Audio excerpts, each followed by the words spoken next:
बस हमारे हृदय में पूर्ण विश्वास है कि हमारे गुरुदेव हमारी श्री जी, हमारे गुरुदेव हमें अपने स्वरूप का अनुभव करा देंगे, हमें गुरुदेव प्रेम प्रदान कर देंगे। यह आश्रय गुरु पादाश्रय, गुरु चरणों का आश्रय। फिर दूसरा है दीक्षा ग्रहण करना। देखो, पहला आश्रय, बिना आश्रय दृढ़ हुए जो दीक्षा लेते हैं ये भटकते रहते हैं, जो भगवत प्रेमी संतों की अवहेलना करते हैं, जो मंत्र का अनादर करते हैं। एक बार हमें भगवत आश्रय मिला, गुरु आश्रय मिला, समर्थ सदगुरुदेव प्रभु श्री हरि ही है, दूसरा नहीं।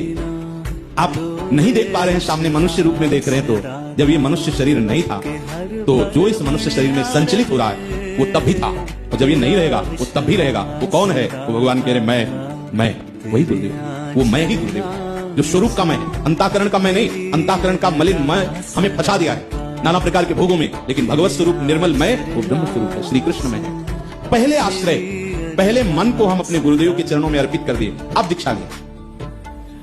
एक ग्रंथ राधा वल्लभ जी के मंदिर के पीछे बाबा चित्रकूट वाले, जो क्या भगत जी, उन्होंने एकांत में बुला कहा कि आप समझते हो इसलिए ये वाणी आपको देते, जरा इस पर नजर डालो, ये बहुत पुराने समय से हमारे पास रखी हुई थी।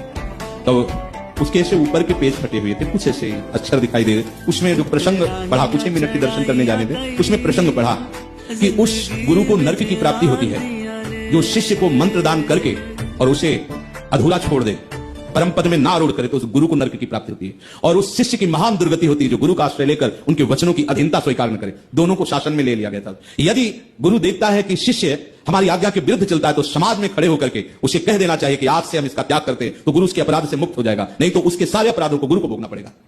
सिद्धांत में सभा में कह दे कि मैंने इसको आज से त्यागा। जैसे नाहरमल जी के लिए हरिवंश महाप्रभु ने बोल दिया था, जाओ हम तुम्हारा त्याग करते, रजोगुण लेकर वृंदावन आते हो, पर श्री जी ने फिर स्वीकृति दिला दी। यदि हम गुरु चरणों का आश्रय दृढ़ कर लें तो ही हमारी दीक्षा सफल होगी। अगला कदम दीक्षा का तभी लेना चाहिए, पहले गुरु को पक्का कर लेना चाहिए कि हमारे आराध्य देव हैं ये। गुरु ब्रह्मा गुरु विष्णु गुरुर्देव महेश्वर गुरु साक्षात परब्रह्म तस्मै श्री गुरुवे नमः। ये जो अपनी चतुराई से मंत्र आदि, क्योंकि प्रभु की उपासना में जो रत रहते हैं उनके अंदर ये विचार रहता है।